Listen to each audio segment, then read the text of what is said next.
Hai, selamat petang, selamat petang.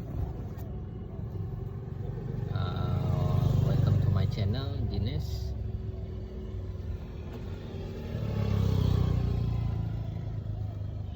Lagi tengah pakai kasut oh. So hari tu kami pola larian lah. Si tahu lah berapa km boleh pergi. Wih panas oh. Harap dapat pergi jauh lah petang tu. Okay, stay tune. Petang, so petang. Kini tu kami jogging lah.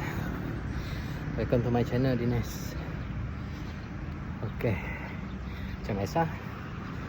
Lalu kawasan waterfront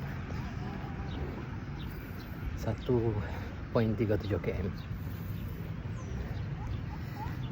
Stay tune guys, stay tune.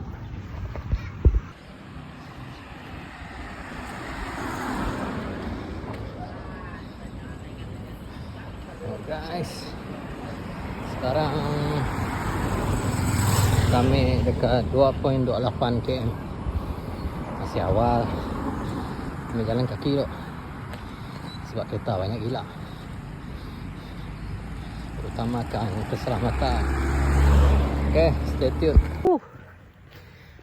3 km dapat pergi ke sini. Santai-santai. Okay geng, kami tamat pukul berapa km jap 6.81 km selama 1 jam. Penat tu. Okay, kami sedang ambil video yang km-km yang kami dah pergi. Kami setakat 2 km tadi kah. Setakat aja lah sebab hari panas. So kami mau pulang. Basah habis. Okay, mungkin esok hari menerisi hujan kami teruskan larian lagi lah seterusnya.